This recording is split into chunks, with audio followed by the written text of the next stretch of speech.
everyone, welcome back to Shorty on the Fly. Today I have kind of an unusual offering. I call this the Woodchuck Parachute, or some of my friends call it the Upchuck. You can take that as you will. It's an interesting pattern because other than the thread and the hook, we only have two materials, and it is woodchuck fur and a hackle. I'm using a really nice patch of woodchuck that a friend harvested and prepared for me. Okay, and you can also buy it at the store. Comes in packaged like that. But the nice thing about this is it's got really stiff guard hairs that work well for the post and tail, but it's also got wonderful underfur which we can use as dubbing. So I'm going to go ahead and get started. We're using a size 12 dry fly hook, standard dry fly hook.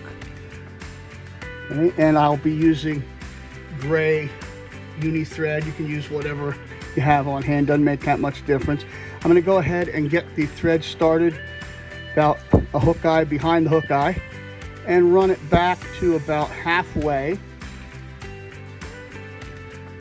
And then in order to inform me where to put my post, I'm going to come another halfway up.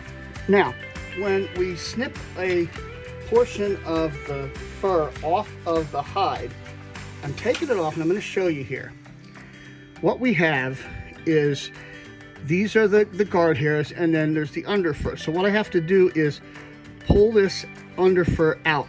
Now leave it like this, okay, so that it's all those individual fibers are kind of aligned, because that's going to help us out later. All right, set that aside, and then what I'm going to do, I've already done, is drop this into a stacker and give it a nice stacking. And then one little trick that you want to try to do here is when you take your thread, your material out of the stacker, point the stacker in the direction your material needs to go so that you don't have to switch.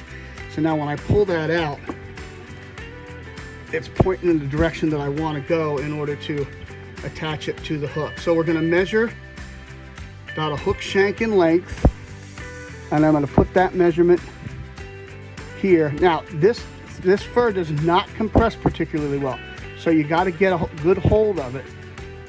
Okay, I took a couple of loose wraps and then pull straight up. Now we're going to take a couple of wraps toward the rear of the hook, and then I'm going to come in and trim that off at an angle like that. Okay, yeah, we got those sticking out. Let's get those off of there. All right, now I want to cover the butts up with thread, and then bring my thread back up to in front of my post, and then pull the post straight up. And I'm putting a thread dam wrapping right up against those hairs, right up against those fibers, to try to stand them straight up and down on the hook. And I'm putting some pressure in there. Okay, so we've got her pretty straight. Got a little trick to make that happen for you. We're going to take a couple of wraps around the bottom here, and then I'm going to take a wrap around the hook. I'm going to do the same thing. Couple, and then around the hook. And that's going to stand everything up. Okay, I got one fiber sticking way out there. No biggie, cutting right off there. That's fine. Now we want to post this. So turn your bobbin holder almost parallel to the hook shank and take wraps up in order to make yourself a nice surface on which to wrap your hackle. And I'm holding that as we come around because sometimes it wants to try to pull out of there. All right, and come back down.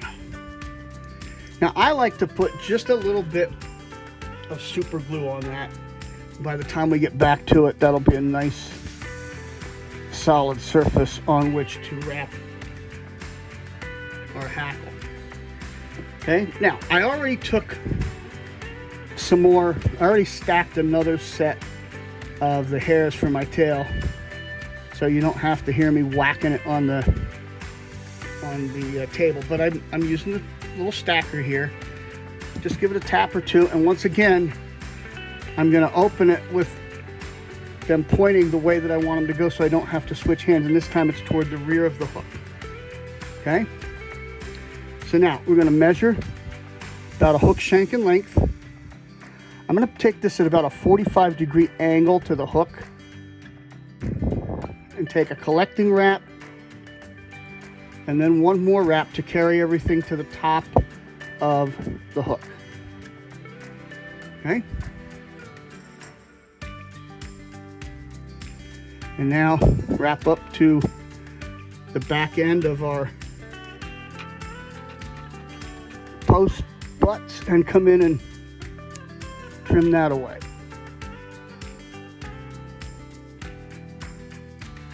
Okay, now for our abdomen, I'm going to use those guard hairs and I want to pick them up, keep them aligned like this, and you're going to spin them onto the thread this way. Don't try to do it this way.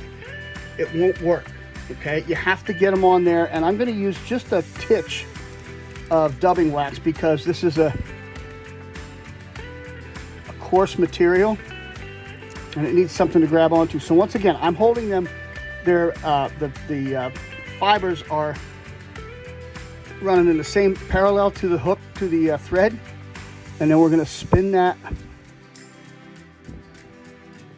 onto the thread. It takes a little getting used to.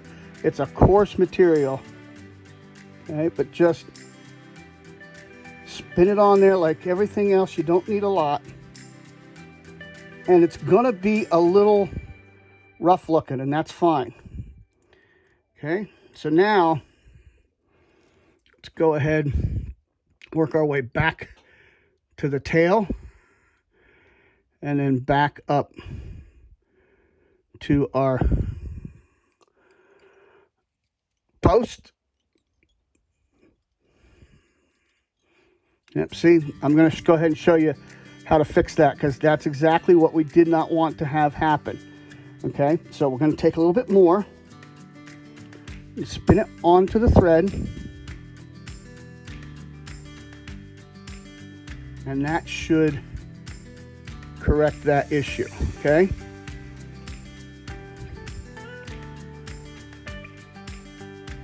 There we go. Okay, now that's okay for that to be that rough looking because part of what's going to happen is all of those extra fibers are going to be what helps to float the fly. You'll get little bubbles of air and stuff in there, and that's just fine on this fly. Okay, it's totally okay. So now we're going to put our hackle in, and I'm using a Grizzly hackle. Measure it out, make sure you get the right size. This is a size 12, and I've prepared it so that we're ready to go, like by taking some of the fibers off the bottom, and then we're just going to wrap up the post to secure it, and then back down the post, and I'm going to use just a little bit more of that under fur to dub my thorax. Nothing fancy on this one. I'm not using my standard shiny, sparkly stuff. This is rough looking, and that's what I intend it to be. Okay? Now,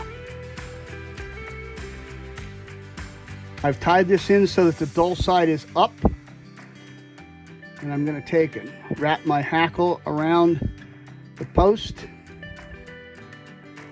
right down to the shank of the hook and take a couple of wraps around the base of the post.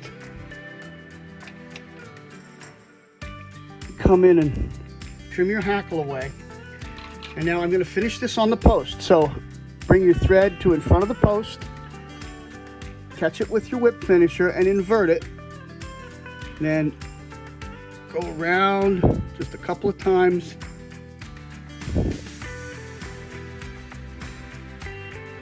Four, and away we go.